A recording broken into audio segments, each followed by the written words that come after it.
দুর্বল মানুষদের, নিপীড়িত নির্যাতিত মাজলুম মানুষদের আর্তনাদ, শিশুদের চিৎকার, আমাদের মা বোনদেরকে সেই দর্শিতা মায়ের আহাজারি, এগুলোই যেন কোরআনের এই আয়াতে আল্লাহ পাক ফুটিয়ে তুলেছেন। আল্লাহ পাক জানিয়ে দিলেন, ও মুসলিম উম্মার যুবকেরা, খাহেসাত পূরণ করার জন্য লক্ষ লক্ষ জমায়েতের মধ্যে তোমাকে বরণ করে নেওয়া, এটা তোমার সাকসেসফুলতা। কিন্তু মনে রাখবা, এই বরণ করে নেওয়া, এই হাজারো লক্ষ জনতা কিংবা এই স্রোত, এই ফ্যান্টাসি, এই সব কিছু যদি তুমি নির্যাতিত নিপীড়িত উম্মার পক্ষে কাজ করতে না পারো, কোনো লাভ হবে না, কোনো ফায়দা হবে না। আমরা যতক্ষণ পর্যন্ত নির্যাতিত নিপীড়িত মুসলমানদের পাশে দাঁড়াতে পারবো, আল্লাহ পাকের ঘোষণা, ইন্নামাল মুমিনুনা ইখওয়া, মুমিন মুমিনের ভাই, মুমিন মুমিনের ভাই। বড় আফসোস লাগে, কষ্ট লাগে, আমরা কিভাবে দাঁড়াতে পারবো অনেকে বুঝি না।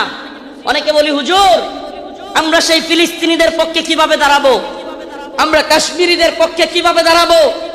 আমি বলি, দাঁড়ানোর অন্যতম মাধ্যম হলো ইসরায়েলি পণ্য বয়কট করুন। মানসিকভাবে অন্তর থেকে কষ্ট লাগে, এদের একটু লজ্জা হওয়া উচিত। এজন্য আজকের যেহেতু সুযোগ পেয়েছি, আর দিনের পক্ষ থেকে এই কথাটা বলার পরে আশা করি এদের কিছুটা হলেও লজ্জা হইতে পারে। এরা কারা? ঢাকার শাহজালাল আন্তর্জাতিক বিমানবন্দর, এটাতে আপনি একটা বোতল পানি কিনে পাবেন না ইসরায়েলি পণ্য ছাড়া। এই নির্লজ্জরা, আমি কতদিন বলেছি, ইকুইফিনা কিংবা কিনলে ছাড়া তাদের কাছে কোনো পানি নাই। আমাদের জানতে মনে চায়, আমাদের বাংলাদেশি পণ্য ব্যবহার করতে তোদের এত জ্বলে কেন? ইকুইফিনা কিংবা কিনলের চাইতে অনেক ভালো মানের পানি হলো মাম। আজকে মাম পানি এয়ারপোর্টে রাখা যায় না। আজকেও আমি হাবেশ সাহেব, হুজুর নাজমুস সাকিব সাহেব, আমরা শেষ পর্যন্ত সাধারণ ট্যাপ থেকে পানি খাইছি। কথাগুলো কেন বললাম? নির্যাতিত নিপীড়িত মুসলিম উম্মার পক্ষে আমরা দাঁড়াতে পারবো যখন আমি অন্তর থেকে সেই ব্যথাটা অনুভব করব যে আমার মুসলিম ভাই আঘাতপ্রাপ্ত হচ্ছে, আমার মুসলিম বোনকে ধর্ষিতা করা হচ্ছে। সেই ব্যথাটা যখন আমার অন্তরে থাকবে, কিভাবে তাদের পাশে দাঁড়াতে হবে সেটা অন্তর থেকেই আপনার মনই সায় দিবে যে এটা করলে আমি নির্যাতিত নিপীড়িত ভূখণ্ডের প্রতি আমার সহমর্মিতা জানানো হবে। লজ্জা হওয়া উচিত এই এয়ারপোর্ট কর্তৃপক্ষের। আমি আজকের এই যশোর আদ্দিনের প্রোগ্রাম থেকে জানাতে চাই, অনেক দিন বলার পরেও এরা এই ইসরায়েলি পণ্য চেঞ্জ করতেছে না। এমনকি এয়ারপোর্টে এত বড় বড় আলেম উলামারা আসেন, এখানে একটু পানি খাওয়ার ব্যবস্থা নাই যেটা ইসরায়েলি পণ্য ছাড়া। আল্লাহ পাক এদেরকে হেদায়েত দান করুক, বলেন আমিন, বলেন আমিন। প্রিয় ভাইরা আমার, বন্ধুগণ আমার, এই ইসরায়েলি পণ্যের টাকাটা দিয়েই আপনার আমার মুসলিম ভাইয়ের, মুসলিম সন্তানের গায়ে গুলি করতেছে কিংবা বোমা ফেলতেছে, এই ইসরায়েলি টাকাটা দিয়ে, এই ইসরায়েলি কোম্পানিগুলো। অতএব আমাদের কি এই পণ্যগুলো বয়কট করা দরকার না? কথা বলেন, দরকার না? মনে রাখবেন, আমরা প্রয়োজনে কষ্ট করব, ট্যাপের পানি খাবো, তবুও ইসরায়েলি পানি খাবো না। আমরা প্রয়োজনে ট্যাপের পানি খাবো, আমরা প্রয়োজনে মিনারেল ওয়াটার যদি না পাই, প্রয়োজনে আমরা ট্যাপের পানি, নরমাল পানি খাবো, তবুও ইসরায়েলি পানি ব্যবহার করব। এটা একটা উদাহরণ দেওয়ার জন্য বললাম, কিন্তু এমন অনেক সিস্টেম আছে। ও ভাই, তাহাজ্জুদের সময় নামাজের পরে নির্যাতিত নিপীড়িত উম্মার জন্য, মাজলুমদের জন্য দোয়া করা। ও মুসলিম উম্মা, চিন্তা করে একবার দেখুন, আজকে ফিলিস্তিনের যে অবস্থা, ছোট্ট শিশুকে তার বাবা তার সামনে ছটপট করতেছে, তার ছোট্ট শিশু দৌড়াচ্ছে, কাতরাচ্ছে, ছটপট করতেছে, অথচ বাবা চিকিৎসা দিতে পারতেছে না। একবার ভাবুন না, নিজের সন্তানকে ওই জায়গায় রাখুন, আপনি বাবা হিসেবে আপনার অন্তরটা কেমন লাগবে? ও প্রিয় মুসলিম উম্মাহ, আজকের আয়োজন বৃথা হয়ে যাবে, আজকের এই লক্ষ লক্ষ মানুষের জমায়েত বৃথা হয়ে যাবে যদি নির্যাতিত নিপীড়িত মুসলিম উম্মার পক্ষে এই জাগরণ, এই জজবা আমরা যদি কাজে লাগাতে ব্যর্থ হই। খুদার কসম করে বলি, খুদার কসম করে বলি, এই জজ খ্যাতি, এই জজবা, এই জনস্রোত কোনো কাজে আসবে না যদি আমরা নির্যাতিত নিপীড়িত মুসলিম উম্মার পক্ষে দাঁড়াতে ব্যর্থ হই। ও মুহাম্মদ আরবির উম্মতেরা, সেই জগৎ বিখ্যাত উক্তি শেখ খালিদ আর রশিদ ফাকাল্লাহু আসরার কণ্ঠে কণ্ঠ মিলিয়ে বলতে চাই, ইয়া উম্মতে মুহাম্মদ, ইয়া উম্মতে মুহাম্মদ, আমার নবীকে নিয়ে কটূক্তি করা হবে, আমার নবীকে নিয়ে ব্যঙ্গচিত্র বানানো হবে। আল্লাহর নবীর সাহাবায়ে কেরাম সহ্য করতে পারতেন না। ফরমায়া রাসূলুল্লাহ সাল্লাল্লাহু আলাইহি ওয়াসাল্লাম, ফরমায়া রাসূলুল্লাহ সাল্লাল্লাহু আলাইহি ওয়াসাল্লাম, মান সাব্বা নাবিয়ান ফাকতুলু, আল্লাহর নবীকে নিয়ে যে কটূক্তি করবে, রাসূল সাল্লাল্লাহু আলাইহি ওয়াসাল্লামকে যে গালি দিবে, তার শাস্তি একটাই, সমস্ত ইমাম একমত, আল্লাহর নবীকে নিয়ে কটূক্তিকারীর শাস্তি ওয়াজিবুল কতল, তাকে হত্যা করা হবে, তার কল্লা থেকে গলাকে আলাদা করে দিতে হবে। হে প্রিয় মুসলিম উম্মাহ, তোমাদের এই জাগরণ প্রমাণ করে দিয়েছে, 2024-এর 5ই আগস্ট প্রমাণ করে দিয়েছে, যৌবন যার যুদ্ধে যাবার সময় তার। যুবকরা দেখিয়ে দিয়েছে হাসিনার লাফালাফি আর কাদেরের পালাবো না। কোথায় কাকা? পালাবো না কোথায়? এত দাম্ভিকতা, এত অহংকার ভালো না, এত দাম্ভিকতা, এত অহংকার ভালো না।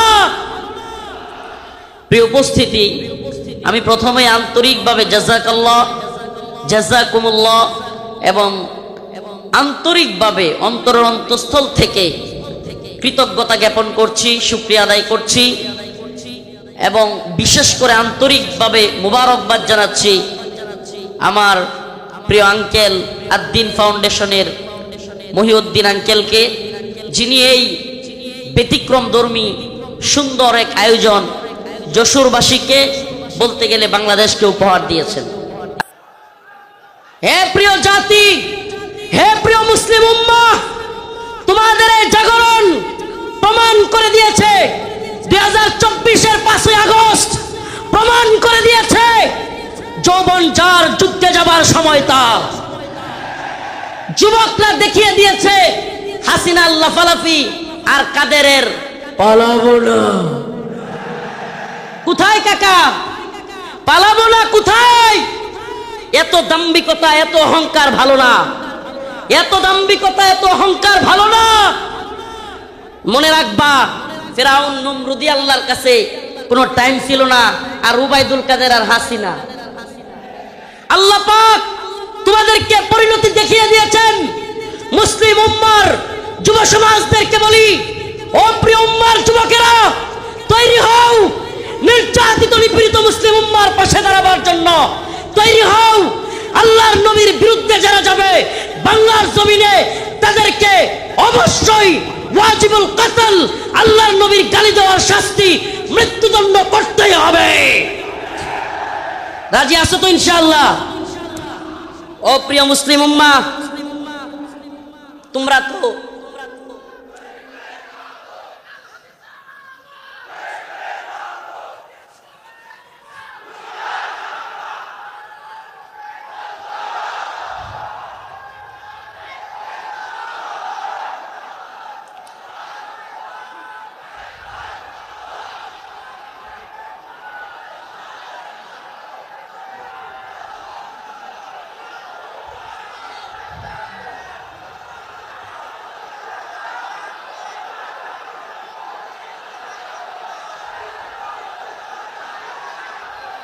হে প্রিয় মুসলিম উম্মার যুবকেরা, তোমাদের এই দ্বীনি আবেগ, এই দ্বীনি জজবাকে যদি সত্যি বলি, ওয়াল্লাহি বিল্লাহি তাল্লাহি কসম আল্লাহর, এই জজবাকে যদি আমরা কোরআনের পক্ষে কাজে লাগাইতে পারি, তাহলে আর কোনো নতুন সরকার নয়, এই ভূখণ্ডে আমরা কোরআনী শাসন চালু করতে পারবো।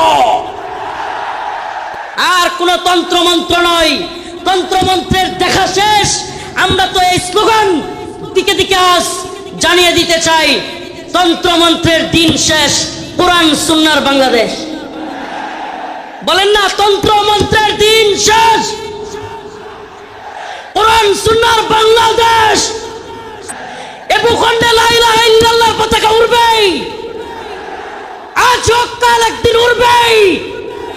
ইসাবাতান মিন উম্মতি আহরাজাহুম আল্লাহু মিনান নার, ইসাবাতুন তাগজুল হিন্দা ওয়া ইসাবাতু মা ঈসা ইবনে মারইয়াম। রাসূলের ঘোষণা, এই ভূখণ্ডে হিন্দুত্ববাদী ব্রাহ্মণ্যবাদী তাগুতি শক্তির বিরুদ্ধে, দিল্লির বিরুদ্ধে, হিন্দুত্ববাদীদের বিরুদ্ধে আল্লাহর নবী বলেছেন মুসলমানদের একটা গজওয়া হবে, গজওয়াতুল হিন্দ হবে। সেই যুদ্ধে মুসলমানরা বিজয়ী হবে। শুধু বিজয়ী হবে না, দিল্লির সেই মসনদে, দিল্লির সেই লাল কেল্লায় কালেমার পতাকা পথ করে উঠবে ইনশাআল্লাহ, ইনশাআল্লাহ।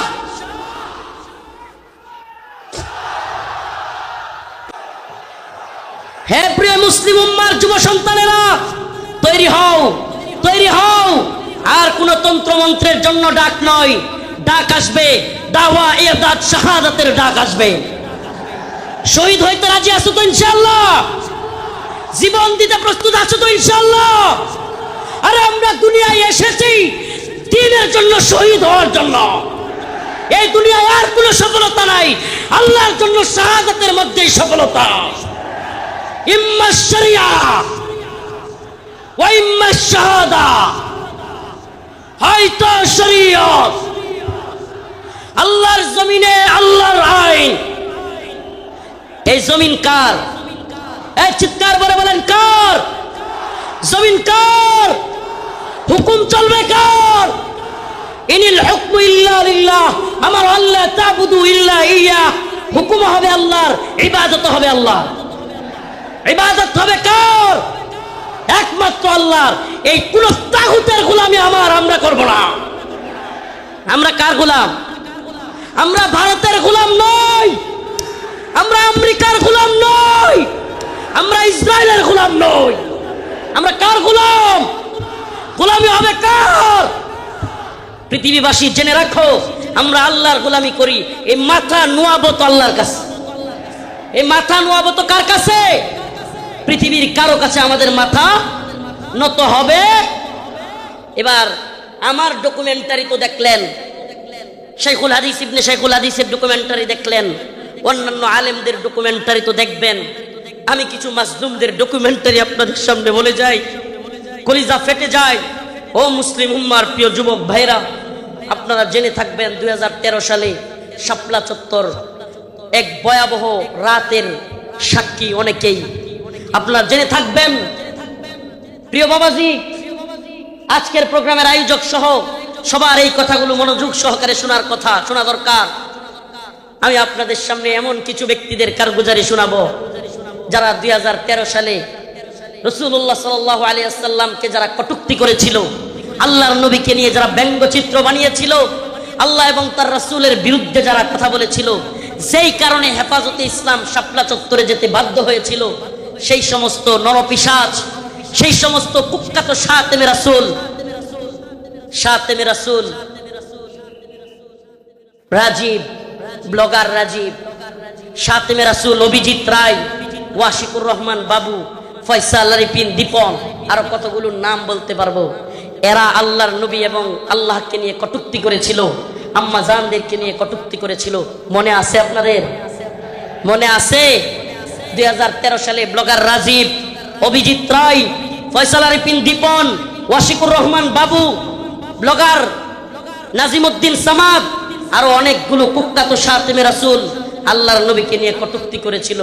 ও প্রিয় মুসলিম উম্মার যুবকেরা, আজকের এই ঐতিহাসিক প্রোগ্রামে আমি যদি সেই মাজলুম ভাইদের কথা না বলি, আমি তাদের সাথে কারাগারে ছিলাম। ওয়াল্লাহি এক একটা ভাইয়ের মিথ্যা মামলায় ফয়সাল আরিফিন দীপনকে, অভিজিৎ রায়কে কে বা কারা হত্যা করেছে, ভার্সিটির প্রিয় যুবকদেরকে, আমার প্রিয় যুবক ভাইদেরকে এরা কারাগারে বন্দী করে রেখেছে। হাসিনা সরকার বিগত 10-12 বছর যাবত পরিবারের সাথে তাদেরকে দেখা করতে দেয় না। আমি প্রায় কোর্টে গেলে তাদের সাথে দেখা হইতো। আমাদের সেই ভাই আরাফাত, সেই ভাই সাইমুম, সেই ভাই আব্দুস সবুর, বিভিন্ন ভাইদেরকে আমরা দেখে আসছি যারা কিনা এক একজন 2টা-3টা করে ফাঁসির রায় নিয়ে কারাগারে পড়ে আছে। কি এদের অপরাধ? আমাদের ভাই ফারাবি, কি এদের অপরাধ? ফারাবির অপরাধ, আরাফাত ভাইয়ের অপরাধ, সাইমুম ভাইয়ের, আব্দুস সবুর ভাই, এই ভাইদের অপরাধ আল্লাহর নবীকে নিয়ে কটূক্তিকারীদের বিরুদ্ধে তারা ফেসবুকে বা বিভিন্ন মাধ্যমে লেখালেখি করেছিল। আল্লাহর নবীকে যারা কটূক্তি করেছে তাদের বিরুদ্ধে লেখালেখির কারণে, ও প্রিয় যশোরবাসী, ও প্রিয় আদ-দ্বীনের প্রোগ্রামে থাকা যুবকেরা, অন্তত তোমাদের সেই যুবকদের জন্য কিছু করা দরকার। আজকের এই আদ-দ্বীনের প্রোগ্রামে আমি সেই ভাইদেরকে স্মরণ করি। ওয়াল্লাহি কসম করে বলি, আমি যখন দেখতাম 2-3টা ফাঁসি নিয়েও এরা দিব্যি হাসতেছে, তখন আর নিজের মনের মধ্যে কিছুই মনে হইতো না, আরে আমি আর কি, আমার তো আর ফাঁসির রায় হয় নাই, আমার তো ফাঁসির রায় হয় নাই। 2-3টা ফাঁসির রায় নিয়ে হাসতেছে, দিব্যি চলতেছে, এদের মনের মধ্যে কোনো কষ্ট নাই। এই যুবকেরা দীর্ঘদিন যাবৎ কারাগারে পড়ে আছে। ও প্রিয় মুসলিম উম্মার যুবকেরা, ও নেতারা, ও বক্তা মুফতি শাইখুল হাদিসরা, আল্লাহর নবীর পক্ষে কথা বলতে গিয়া দীর্ঘদিন যাবৎ তাদেরকে জঙ্গি ট্যাগ দিয়া আজকে কারাগারে বন্দী করে রেখেছে হাসিনা সরকার। এখনো এই ভাইগুলো মুক্তি পাচ্ছে না। ও প্রিয় মুসলিম উম্মার যুবকেরা, আমি জানতে চাই, এরা যদি আমাদের কাউকে জঙ্গি ট্যাগ দিয়া দেয়, এরা যদি আমাদের কাউকে মৌলবাদী ট্যাগ দিয়া দেয়, এরা যদি আমাদের কাউকে রাজাকার বলে ট্যাগ দিয়া দেয়, তাহলে কি আমরা তাদেরকে ভুলে যাব? আমার কথা বুঝতেছেন? জালেমদের একটা কূট কৌশল হলো আলেমদের নামে ট্যাগ দেওয়া, নেম কিলিং, এটাকে বলে নেম কিলিং, ট্যাগ দেওয়া। আল্লামা সাঈদী রাহিমাহুল্লাহকে কষ্ট নিয়ে বলতে হচ্ছে, যখন তিনি জীবিত আমাদের অনেক আলেম ওনাকে নিয়ে কথা বলার সাহস করে নাই, ওনার পক্ষে কথা বলে নাই। কেন বলে নাই? কারণ ওনাকে রাজাকারের মামলা দেওয়া হয়েছে। এখন আমরা যদি ওনার পক্ষে কথা বলি, তাইলে আমাদেরকেও না জানি রাজাকারের মামলা দিয়ে দেয়। আল্লামা জসিমউদ্দিন রহমানী দামাত বারকাতুহুম, হুজুর কারাগারে থাকতেও উনাকে নিয়েও অনেকে কথা বলে নাই। কেন? কারণ উনার পক্ষে কথা বললে জঙ্গিবাদী মামলা দিয়ে দিবে। আল্লাহর কসম করে বলি, খোদার কসম করে বলি, আমাদেরকে রাজাকার বলো, জঙ্গিবাদী বলো, মৌলবাদী বলো, আর যাই বলো, আমরা মাজলুমদের পক্ষে কথা বলবোই, বলেই যাব। রাজি আছেন তো ইনশাআল্লাহ? আল্লামা সাঈদী রাহিমাহুল্লাহ চলে গিয়েছেন, জসিমউদ্দিন রহমানী হাফিজাহুল্লাহ বের হয়ে গিয়েছেন, কিন্তু ও আদ-দ্বীনের মুসলমানেরা, আজকের এই যশোরের লাখো জনতা, প্রিয় উম্মাহ, আজকের এই মিডিয়ার মাধ্যমে, সবকিছুর মাধ্যমে আমি জানাতে চাই, আমার ভাইরা, আল্লাহর নবীর পক্ষে লেখালেখি করতে গিয়া যারা মামলা খেয়েছে, ফাঁসির রায় লেগে গেছে, আমরা কি তাদের মুক্তি চাই? মুক্তি চাই। আমার ভাইদেরকে 2-3টা করে ফাঁসির রায় দিয়ে বন্দী করে রেখেছে হাসিনা। হাসিনার কাজই ছিল বিভিন্ন জঙ্গি নাটক সাজায়া আলেমদেরকে, তরুণ তরুণ যুবকদেরকে যারা দ্বীনকে ভালোবাসে, টাকনুর উপর কাপড় পরে, এদেরকে ইন্ডিয়ার কথায় রয়ের প্ল্যানে মুসলিম উম্মার যুবকদেরকে, দ্বীন যারা ভালোবাসে তাদেরকে গ্রেফতার করা, তাদেরকে জঙ্গি বলা, মৌলবাদী বলা, এটা একটা ট্রেন্ড ছিল, এটা তাদের একটা ট্যাগ মিশন ছিল, মিশন, তাদের একটা মিশন। এই মিশন আমরা পা দিতে পারি না। আমরা আমাদের ভাইয়ের মুক্তি চাইবই। ঠিক আছে তো ইনশাআল্লাহ? সবাই মুক্তি চান তো ইনশাআল্লাহ? আমার প্রিয় ভাইদের মুক্তির ব্যবস্থা করা হোক, দ্রুত মুক্তি দেওয়া হোক। যদি তারা মুক্তি না পায়, খোদার কসম করে বলি, এত বড় বড় বক্তা, এত যশ খ্যাতি মূল্যহীন, মূল্যহীন, মূল্যহীন। আমরা যদি মাজলুমদের পাশে দাঁড়াতে না পারি, আজকের আলোচনার বিষয় এটাই, ওমা লাকুম লা তুকাতিলুনা ফি সাবিলিল্লাহ ওয়াল মুস্তাদাফিনা মিনার রিজাল ওয়ান নিসাই ওয়াল উইলদানিল্লাযীনা يقولون ربنا أخرجنا من هذه القرية الظالم أهلها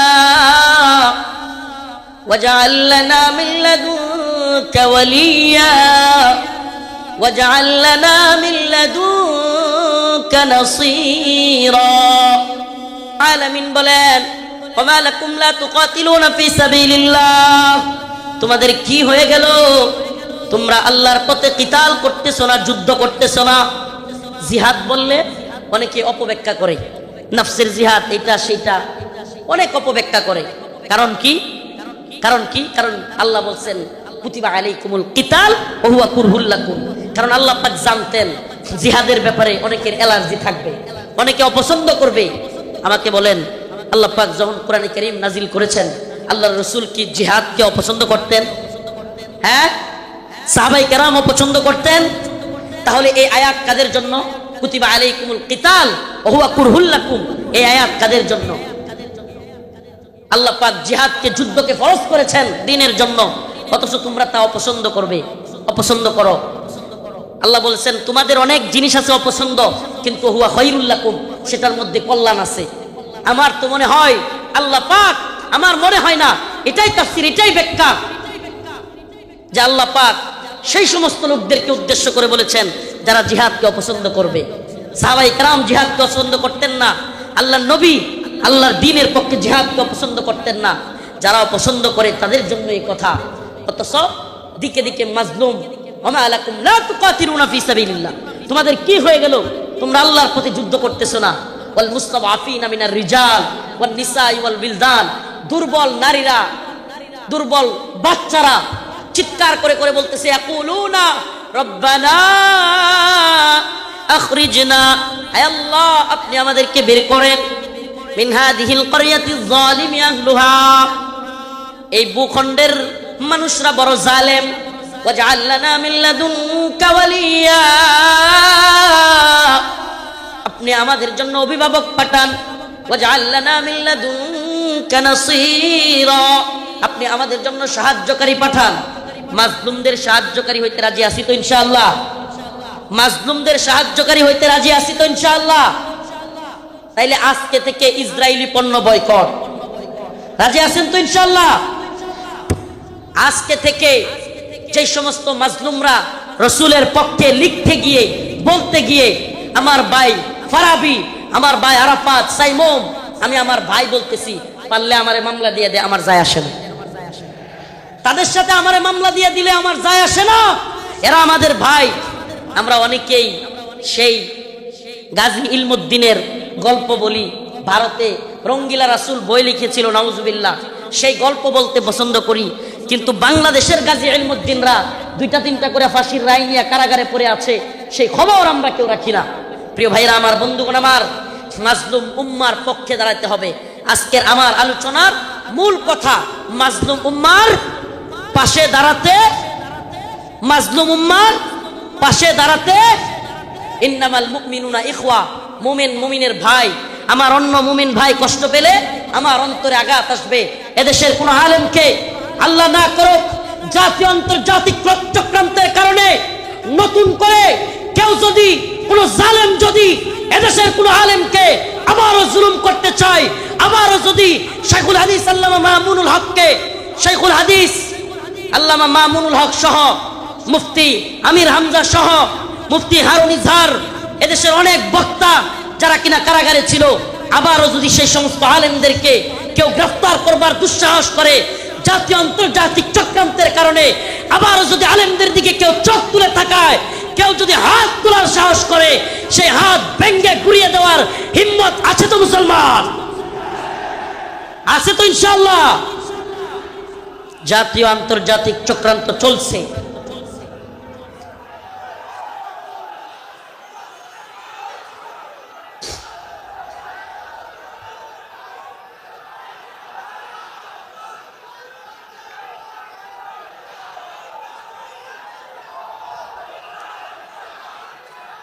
জাতীয় আন্তর্জাতিক চক্রান্ত চলছে আমাদের এই ভূখণ্ডকে নিয়ে, জাতীয় আন্তর্জাতিক চক্রান্ত চলছে। এই চক্রান্তের ডালপালা গভীরে আমরা জাতি হিসেবে সজাগ থাকব। একটা কথা মনে রাখবেন, আগামীকালকে আপনার ঘরে চুরি অথবা ডাকাতি হবে, আপনি যদি আগে ভাগে জানতে পারেন, তাইলে আপনি ডাকাতকে কিভাবে আটকাইতে হবে এটা আপনি আরামসে বুঝে যাবেন। সজাগ থাকা খুব জরুরি। আগামীকালকে ডাকাত আপনার বাড়িতে হামলা করবে, যদি ডাকাতকে নিজে সামলাইতে না পারেন, প্রয়োজনে আগামীকালকে আসবে জানলে প্রয়োজনে মাইকিং করবেন, ঠিক না? প্রয়োজনে কি করবে? মাইকিং করে হলেও ডাকাত আটকাবে। তো যদি আমরা জানি আমাদের বিরুদ্ধে চক্রান্ত হচ্ছে, হিন্দুত্ববাদী ভারত আমাদের বিরুদ্ধে চক্রান্ত অব্যাহত রেখেছে, এমনকি আমরা শুনতে পাই বর্তমান উপদেষ্টা কমিটিতেও ভারতীয় দালালরা বসে গেছে। এ কথা আমরা শুনতে পাই, বর্তমান উপদেষ্টা কমিটিতে ভারতীয় দালাল ঢুকে গেছে। আমাদের বক্তব্য স্পষ্ট, মোমেন এক গর্তে দুইবার পা দেয় না। মোমেন এক গর্তে দুইবার পা। আমরা আর দুঃখা খেতে চাই না। আমরা আর কোন জালেমদেরকে, ইন্ডিয়ার গোলামদেরকে বাংলার ক্ষমতার মসনদে দেখতে চাই না। মাওলানা আব্দুল হামিদ খান বাসানী বলেছিলেন, পিন্ডি ছেড়েছি দিল্লির গোলামের জন্য নয়। কথাটা মনে আছে আপনাদের? রাওয়ালপিন্ডি পিন্ডি ছেড়েছি দিল্লির গোলামির জন্য নয়। অর্থাৎ পাকিস্তানের পিন্ডি ছেড়েছি, ভারতের দিল্লির গোলামির জন্য নয়। আমি বলি পিন্ডি ছেড়েছি, দিল্লি ছেড়েছি, ওয়াশিংটনের গোলামির জন্য নয়। আমরা ওয়াশিংটনের গোলামি করব না। আমরা সমস্ত জাতীয় আন্তর্জাতিক চক্রান্তকে মোকাবেলা করে আমরা স্বাধীন চেতা, আমরা মুসলমান, আমরা স্বাধীন ভূখণ্ডে স্বাধীনভাবে বসবাস করতে চাই। আমরা কোরআন সুন্নাহ অনুযায়ী রাষ্ট্র ব্যবস্থা চাই। রাজি আছেন ইনশাআল্লাহ? ওয়ালাউ আন্না আহলাল কুরা আমানু ওয়াত্তাকাউ লাফাতাহনা আলাইহিম বারাকাতিন মিনাস সামাই ওয়াল আরদ। সুবহানাল্লাহ। আল্লাহ পাক বলেন, ওয়ালাউ আন্না আহলাল কুরা আমানু ওয়াত্তাকাউ লাফাতাহনা আলাইহিম বারাকাতিন মিনাস সামাই ওয়াল আরদ। আল্লাহ পাক বলেন, যদি জমিনের বাসিন্দারা তাকওয়া অবলম্বন করত এবং আল্লাহর আইন মেনে চলতো, তাহলে আল্লাহ পাক বারাকাতিন মিনাস সামাই ওয়াল আরদ, আসমান এবং জমিনের সমস্ত বারাকা খুলে দিতেন। সুবহানাল্লাহ। আল্লাহ পাক সমস্ত বারাকা খুলে দিতেন। এজন্য আমি স্লোগান ধরেছি, আল্লাহর জমিনে আল্লাহর আইন বাস্তবায়ন ফরজে আইন। এই তন্ত্রমন্ত্রের আইন 5 বছরের জন্য ইসলাম, এটা আমরা চাই না। আমরা চাই আজীবনের জন্য ইসলাম। ইসলাম কি 5 বছরের সীমায় গণ্ডিতে আবদ্ধ? ইসলাম 5 বছরের সীমান্তে আবদ্ধ নয়। ইসলাম 5 বছরের সীমানায় আবদ্ধ না। 5 বছর ভোট দিয়া নির্বাচিত করে ইসলাম কায়েম। 5 বছর গেলে আবার হয়তো সরে যাইতে হবে। দিন ইসলাম 5 বছরের জন্য সীমাবদ্ধ থাকার জন্য নয়। ইসলাম কায়েম করতে হবে, আল্লাহর জমিনে আল্লাহর আইন বাস্তবায়ন করতে হবে। এটা হবে মুসলিম উম্মার তাড়না, এটা হবে মুসলিম উম্মার প্রেরণা। আমরা হুঁশিয়ার করে দিতে চাই, সাবধান করে দিতে চাই। 2024 সালে হাসিনার পালানোর দৃশ্য দেখা এবং বাংলাদেশে আওয়ামী লীগের অবস্থান দেখা কেউ যদি শিক্ষা না নেন, নতুন করে জুলুম করার চিন্তা ভাবনা, নতুন কইরা কেউ জুলুম করার ভূত কারো মাথায় চাইপা বসে, তাইলে আওয়ামী লীগের পরিণতির জন্য অপেক্ষা করেন। নতুন কইরাও যদি হাসিনার মতো জুলুমের চিন্তা ভাবনা কেউ করেন, আওয়ামী লীগের মতো জুলুম করার খায়েশাত, জালেম হওয়ার ভূত মাথায় চাইপা বসে, সাদাবাজি, টেন্ডারবাজি, দুর্নীতির ভূত, তাইলে বাংলার জনগণ লাথি দিয়া আপনাদের ভূতও তাড়াইয়া দিবে। নতুনদের জন্য এটা একটা হুঁশিয়ারি। 2024 সাল এটা আমাদের গর্বের। 2024 আমাদের গর্বের। আমাদের এই চেতনাকে ধরে রাখতে হবে। প্রিয় যুব সমাজ, আমি আগে ফিলিস্তিনের বিভিন্ন ভিডিও দেখতাম, ফিলিস্তিনের মুসলমানদের ভিডিও দেখতাম।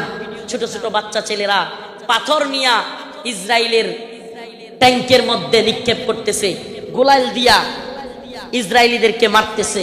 সুবহানাল্লাহ। 2024 সালে দেখলাম আমাদের ছোট ছোট বাচ্চারা পুলিশের পেটের মধ্যে গিয়ে ঘুষি মারতেছে। সুবহানাল্লাহ বলেন না? এইটা একটা জিনিস অন্তত হয়েছে, আলহামদুলিল্লাহ। 2024 সালে আমরা এটা অন্তত বুঝছি, যুব সমাজ জেগে উঠলে জালেমের পরিণতি ভয়াবহ। যুব সমাজ জেগে উঠলে জালেমের পরিণতি কি? তো যশোরবাসী, আপনারা কি ঘুমায় গেছেন নাকি জাগ্রত আছেন? হাসিনা ভারতের গোলামি করেছিল, বাংলাদেশকে দিল্লির একটা, কি বলবো এটাকে, অনেকে বলে অঙ্গরাজ্য, আমি বলি অঙ্গরাজ্য না। হাসিনা এটাকে দিল্লির একটা ডাস্টবিন বানাইছিল। দিল্লির ডাস্টবিন মানে দিল্লি আমাদের আম খাবে, আমাদের ইলিশ খাবে, আমাদের সব কিছু নিবে, ট্রানজিট নিবে, আমাদের রেল লাইন নিবে, আমাদের সব কিছু নিবে আর আমাদেরকে লাশ উপহার দিবে, আমাদেরকে বন্যার পানি দিয়া বাসায়া একের পর এক লাশ উপহার দিবে। এটাকে আপনি ডাস্টবিন না বলে কি বলবেন? এটা কি বন্ধুত্ব? এটা কি বন্ধুত্ব? আমি তো বলি হাসিনা বিগত 16 বছরে বাংলাদেশের সাথে ভারতের যে সম্পর্ক তৈরি করেছিল, যদিও তাদের নেতারা বলেছে অনেকে স্বামী স্ত্রীর সম্পর্ক, আমরা বলি অবৈধ সম্পর্ক, এটা অবৈধ। এজন্য অবৈধ সম্পর্কের কন্যারে জায়গায় পাঠিয়ে দিছি। আল্লামা সাইদি রাহিমাহুল্লাহ বলেছিলেন, এই কথাটা আমার এখনো কানে বাসে, সরকারকে বলবো বেশি তিরিং বিরিং করিও না, বাংলার জনগণ বেশি তিরিং বিরিং করলে এমন এক ফ্লাইং কিক মারবে, মামার বাড়ি দিল্লি গিয়া পড়বা। আল্লামা সাইদি রাহিমাহুল্লাহ দেখে যাইতে পারেন নাই, কিন্তু আলহামদুলিল্লাহ সাইদি রাহিমাহুল্লাহর কথাই বাস্তব হয়েছে। বাংলার জনগণ ফ্লাইং কিক মারছে, রান্না করা খাবার খাওয়ারও সময় নাই, রান্না করা খাবার খাওয়ারও সময় নাই। ও প্রিয় মুসলিম উম্মার যুবকেরা, আজকের এই আদ্দিন ফাউন্ডেশন যশোরের আজকের এই অনুষ্ঠান থেকে আমার আখিরি পয়গাম হবে, ও মুসলিম উম্মার যুবকেরা, আমাদেরকে মৌলবাদী বলা হোক, জঙ্গিবাদী বলা হোক, আমাদেরকে রাজাকার বলা হোক, যে কোনো ট্যাগ আমাদেরকে দেয়া হোক, আমরা দ্বীনের পক্ষে ছিলাম, আছি, থাকবো। অনেকে হয়তো আমার মতো আপনারাও চিন্তা করেন, হাজার হাজার মানুষকে গুলি করে মারলো, ছাত্রদেরকে গুলি করলো, স্কুলের মাদ্রাসার ছাত্রদেরকে গুলি করলো, হেলিকপ্টার থেকে গুলি করলো, এদেশের সর্বজন শ্রদ্ধেয় আলেমদেরকে কারাগারে নিয়ে বন্দি করলো, রিমান্ডের নামে নির্যাতন করলো, জুলুম করলো। গতকালকে যে আলেম এখানে আলোচনা করে গিয়েছেন, শাইখুল হাদিসের সন্তান আল্লামা মামুনুল হক দামাত বারকাতুহুমকে দাড়ি ধরে টানাটানি করলো। এদেশের সর্বজন শ্রদ্ধেয় বুজুর্গ আলেম, সকলের শ্রদ্ধেয় মানুষ আল্লামা সাইদি রাহিমাহুল্লাহকে কারাগার থেকে হত্যা করে বাহির করলো। এত কিছুর পরেও এই নেত্রী আর এই দলের পক্ষে মানুষ থাকে কেন? প্রশ্ন আসে না? প্রশ্ন আসে কি আসে না? যে হাজার হাজার ছাত্রদেরকে গুলি করে মারলো, ছোট ছোট বাচ্চাদেরকে হেলিকপ্টার থেকে গুলি করলো, আলেমদেরকে জেলে নিল, রিমান্ডে নিল, ফাঁসি দিল, আলেমদেরকে, দেশের সর্বজন শ্রদ্ধ আলেমদেরকে কারাগার থেকে হত্যা করে বাহির করলো।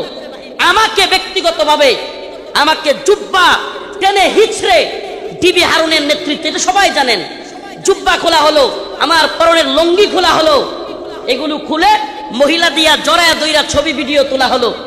অসংখ্য আলেমের নির্যাতনের, নিপীড়নের গল্প শুনলে গা শিউরে উঠবে, যৌনাঙ্গে পর্যন্ত চাপ দিল আলেমদের। এত কিছুর পরেও এই নেত্রী যে তার কর্মীদেরকে রাইখা পালায়, তার পক্ষে কিভাবে লোকেরা থাকে? প্রশ্ন আসে না? আসলে আল্লাহ বলেন, খতামাল্লাহু আলা কুলুবিহিম ওয়া আলা সামইহিম ওয়া আলা আবসারিহিম গিশাওয়া। আল্লাহ পাক এদের অন্তরের মধ্যে সিলমোহর মেরে দিয়েছে, আল্লাহ পাক এদের কানের মধ্যেও সিলমোহর মেরে দিয়েছে, আল্লাহ পাক এদের চোখের উপরে পর্দা ফেলে দিয়েছে।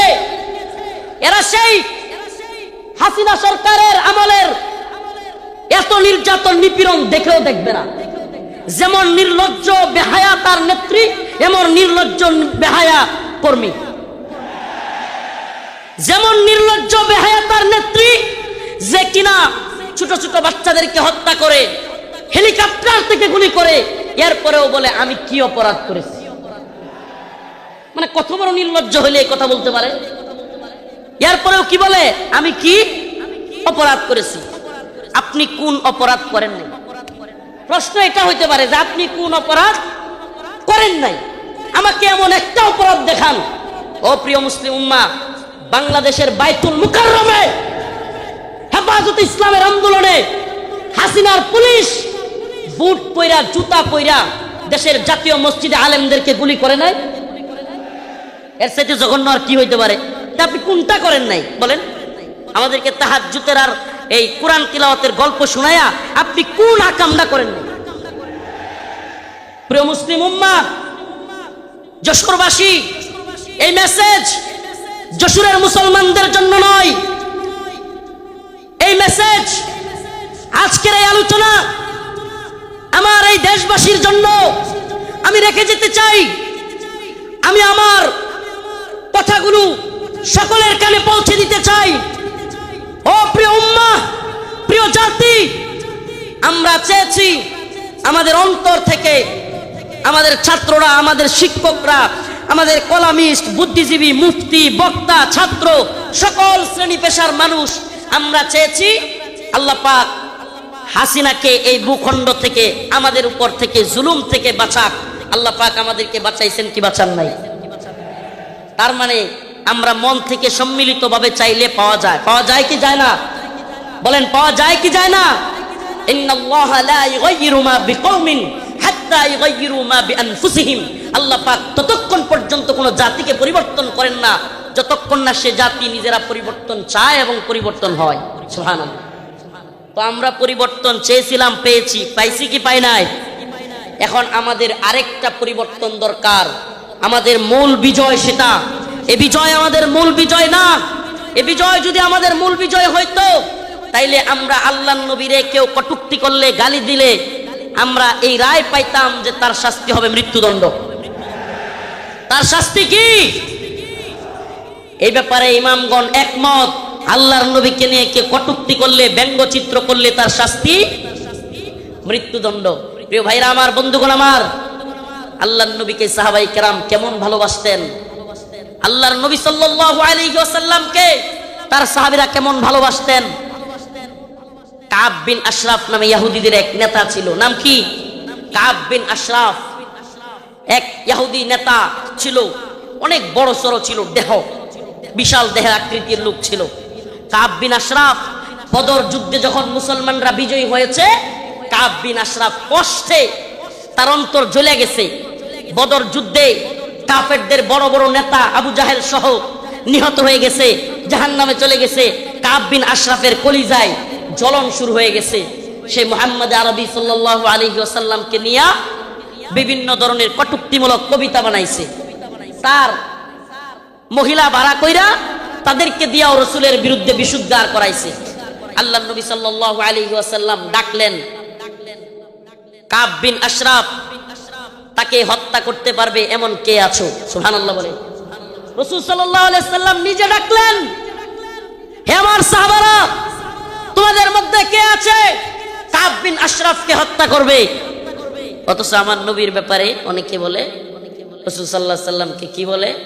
রাসূল সাল্লাল্লাহু আলাইহি ওয়াসাল্লাম এক গালে মারলে আরেক গাল পাইতা দিতেন। ছোটবেলায় এগুলো শুনতাম, নাউজুবিল্লাহ। রসুলের এক গালে মারবে আর সাহাবায়ে কেরাম বসে বসে দেখবে। ইসলাম সন্ন্যাসী মার্কা ধর্ম না। ইসলাম সন্ন্যাসী মার্কা, সন্ন্যাসীগিরি, গান্ধীগিরি ইসলামে চলে না। ইসলামের বাণী একবারে সুস্পষ্ট, ফায়াকতুলুনা ওয়া ইউকতালুন, হয় মরো নাইলে মারো। দিনের প্রয়োজনে মারতে হবে, মরতে হবে। ইনশাআল্লাহ দিনের প্রয়োজনে মারতে হবে, মরতে হবে। মায়ের খাওয়াও সুন্নত, দেওয়াও সুন্নত। আমরা যদি খালি মায়ের খাইতাম, হাসিনার পতন হইতো। মাঝে মাঝে পিটানো দেওয়া লাগছে, কথা কয় না? যারা জালিমের পক্ষ নিবে, একটা কথা মনে রাখবেন, মুসলমান ইমানদার, সম্ভবত হযরত আলী রাদিয়াল্লাহু আনহুর কথা এটা, জালেমদের প্রতি সহানুভূতি দেখানো মাজলুমদের সাথে গাদ্দারি। আবারও বলছি, জালেমদের প্রতি উদারতা দেখানো মাজলুমদের সাথে গাদ্দারি। মাজলুমদের সাথে গাদ্দারি করা যাবে? কাব বিন আশরাফ আল্লাহর নবীর নিয়ে কটূক্তি করে। রাসূল সাল্লাল্লাহু আলাইহি ওয়াসাল্লাম বললেন, তোমাদের মধ্যে কে আছে যে কাব বিন আশরাফকে হত্যা করবে? আল্লাহর নবীর এক সাহাবী মুহাম্মদ বিন মাসলামা দাঁড়ায় গেলেন, ইয়া রাসূলুল্লাহ আতুহিব্বু আন তাকতুলাহু? ইয়া রাসূলুল্লাহ, আপনি কি চান আমি তাকে হত্যা করি? রাসূল বললেন, অবশ্যই হ্যাঁ। মুহাম্মদ বিন মাসলামা বললেন, ইয়া রাসূলুল্লাহ, আমাকে অনুমতি দেন, আমি একটু তার সাথে গল্প করব, বানায় সিনায় গল্প করব, আর কি তার একটু খুশি করব। ইয়া রাসূলুল্লাহ, আমার অনুমতি দেন। আল্লাহর নবী বললেন, অনুমতি দিলাম। রাসূলুল্লাহ সাল্লাল্লাহু আলাইহি ওয়াসাল্লামের অনুমতি পেয়ে মুহাম্মদ বিন মাসলামা রাদিয়াল্লাহু আনহু কাব বিন আশরাফের কাছে গেলেন। কাব বিন আশরাফের কাছে গিয়ে আল্লাহর নবীকে নিয়ে যেহেতু বলে আসছেন, একটু গল্প করবেন বানায়া সিনায়া। যুদ্ধ মানেই ধোঁকা। আপনি সবকিছু যুদ্ধের ময়দানে শত্রুর বিরুদ্ধে সব কথা বলে দিয়ে আপনি পারবেন না। যুদ্ধ মানেই ধোঁকা, মাঝে মাঝে ধোঁকা দিতে হয়। তো কাব বিন আশরাফ রে গিয়া বললেন, আমরা তো মুহাম্মদ রে নিয়া খালি যাকাত চাই, খালি যাকাত দিতে হয়, সদকা দিতে হয়, বিপদে আছি মুহাম্মদ রে নিয়া। নাউজুবিল্লাহ সাল্লাল্লাহু আলাইহি ওয়াসাল্লাম। রাসূল সাল্লাল্লাহু আলাইহি ওয়াসাল্লামের ব্যাপারে কাব বিন আশরাফকে খুশি করার জন্য কাব খুব খুশি হয়ে গেল। আগেই কিন্তু অনুমতি নিয়ে আইছেন, আগেই অনুমতি নিয়েই আসছেন। আল্লাহর নবীর ব্যাপারে বললেন কাব বিন আশরাফকে, আমরা তো মুহাম্মদ রে নিয়া বিপদে আছি সাল্লাল্লাহু আলাইহি ওয়াসাল্লাম, কি সদাকা যাকাত দিতে দিতে আমরা শেষ হয়ে যাচ্ছি। কাব কয়, কে আগেই কইছিলাম না? খুব খুশি হয়েছে, আগেই তো কইছিলাম। এবার মুহাম্মদ বিন মাসলামা বললেন, তোমার কাছে কিছু কর্জা চাই। কি চাই? কর্জা চাই, আমাদেরকে কিছু খাদ্য দাও। কাব বিন আশরাফ বলল, দিতে পারি, কিন্তু কিছু বন্ধক রাখতে হবে। আল্লাহর নবীর সাহাবী মুহাম্মদ বিন মাসলামা রাদিয়াল্লাহু আনহু আল্লাহর নবীকে বলে এসেছেন, ও পয়গম্বর, ও আমার প্রিয় হাবিব, আমি অবশ্যই অবশ্যই কাব বিন আশরাফকে কতল করব। এবার কাব বিন আশরাফের কাছে মুহাম্মদ বিন মাসলামা কিছু চাইলেন। সে বলল, দিতে পারি, শর্ত হলো কিছু বন্ধক রাখতে হবে। দিতে পারি, তবে শর্ত হলো কিছু বন্ধক রাখতে হবে। মুহাম্মদ বিন মাসলামা রাদিয়াল্লাহু আনহু বললেন, ঠিক আছে, কি বন্ধক চাও? কাব বিন আশরাফ বলল, তোমার বউরে বন্ধক দাও। নাউজুবিল্লাহ। এটার বডি ছিল অনেক লম্বা উঁচা, বিরাট সাইজের মানুষ। মুহাম্মদ বিন মাসলামা রাদিয়াল্লাহু আনহু বললেন, না, তোমার কাছে আমার বউ দেওয়া যাবে না। এবার মুহাম্মদ বিন মাসলামা রাদিয়াল্লাহু আনহু বললেন, দিতে পারি, আমার ডাল তলোয়ার এই তরবারিগুলো তোমার কাছে দিতে পারি। এগুলো বন্ধক রাখলেন। বন্ধক রাখার পর কাব বিন আশরাফকে মুহাম্মদ বিন মাসলামা রাদিয়াল্লাহু আনহু বললেন, আমি আমার আরো দুইজন সহযোগীকে নিয়ে আসি। তুমি যেই খাদ্য দিবে, তুমি যেই খাবার দিবে, ওই খাবার জিনিসগুলো নেওয়ার জন্য লোক লাগবে। আসলে কি, কাব বিন আশরাফের যে সাইজ, ওরে যদি ধরতে হয়, সাইজ করতে হয়, একা একা পারবেন না, এই জন্য আরো দুইজনকে আনতে গেছেন। সুবহানাল্লাহ। এবার উনি দুইজনকে নিয়ে আসলেন। আসার পরে কাব বিন আশরাফকে বললেন, কাব, তোমার মাথার মধ্যে কি সুগন্ধি ব্যবহার করো? এত সুন্দর গ্রাম তোমার মাথা থেকে আসতেছে। এটা আরেকটা পাম, এটা আরেকটা কি পাম। আগে দিছে কি? আরে মুহাম্মদের যাকাত দিতে দিতে আমরা শেষ। এতে করে সে খুশি হয়েছে। আগেই কইছিলাম না মুহাম্মদের পিছনে থাইকো না। নাউজুবিল্লাহ। তো এইবার কি পাম দিল? যে তোমার কল্লার মধ্যে, তোমার মাথার মধ্যে এমন কি সুগন্ধি দাও, এত সুগন্ধি আসতেছে, সুঘ্রাণ আসতেছে। কাব বিন আশরাফ খুশিতে গদগদ হয়ে গেছে, খুব খুশি হয়েছে, পাম দিচ্ছে। তো মুহাম্মদ বিন মাসলামা রাদিয়াল্লাহু আনহু বললেন, কাব, তোমার মাথার থেকে একটু সুঘ্রাণ নেওয়ার জন্য তোমার মাথাটা একটু আমাকে আগায় দিতে পারবা? মানে মাথা থেকে কি নিব? সুগন্ধি নিব। কাব বিন আশরাফ খুশি হয়ে গেল। খুশি হয়ে কাব বিন আশরাফ তার কল্লাটা আগায় দিল। ও যশোরবাসী, খুব মনোযোগ দিয়ে শুনবেন। আল্লাহর নবীর সাহাবা মুহাম্মদ বিন মাসলামা যখন কাব বিন আশরাফ কল্লাটা আগায় দিল, সাথে সাথে আল্লাহর নবীর সাহাবী মুহাম্মদ বিন মাসলামা কাব বিন আশরাফের কল্লা এইভাবে পেছায় ধরলেন। সুবহানাল্লাহ। কাব বিন আশরাফের কল্লা পেছায় ধইরা সঙ্গী সাথী থাকা অন্য সহপাঠীদেরকে বললেন, কাব বিন আশরাফের কল্লার মধ্যে কূপ দাও। সুবহানাল্লাহ। মুহাম্মদ বিন মাসলামা গলা চাইপা ধরলেন, আর কাব বিন আশরাফকে ওনার সাথীদেরকে বললেন, কূপ দাও। আল্লাহু আকবার বলে কাব বিন আশরাফের কল্লা ফেলে দিলেন। ও মুহাম্মদ আরবির উম্মতেরা, সেই জগৎ বিখ্যাত উক্তি শেখ খালিদ আর রশিদ ফাকাল্লাহু আসরার কণ্ঠে কণ্ঠ মিলিয়ে বলতে চাই, ইয়া উম্মতে মুহাম্মদ, ইয়া উম্মতে মুহাম্মদ, আমার নবীকে নিয়ে কটূক্তি করা হবে, আমার নবীকে নিয়ে ব্যঙ্গচিত্র বানানো হবে। আল্লাহর নবীর সাহাবায়ে কেরাম সহ্য করতে পারতেন না। ফরমায় রাসূলুল্লাহ সাল্লাল্লাহু আলাইহি ওয়াসাল্লাম, ফরমায় রাসূলুল্লাহ সাল্লাল্লাহু আলাইহি ওয়াসাল্লাম, মান সাব্বা নাবিয়ান ফাকতুলু, আল্লাহর নবীকে নিয়ে যে কটূক্তি করবে, রাসূল সাল্লাল্লাহু আলাইহি ওয়াসাল্লামকে যে গালি দিবে, তার এটার শাস্তি একটাই, সমস্ত ইমাম একমত, আল্লাহর নবীকে নিয়ে কটূক্তিকারীর শাস্তি ওয়াজিবুল কতল, তাকে হত্যা করা হবে, তার কল্লা থেকে গলাকে আলাদা করে দিতে হবে।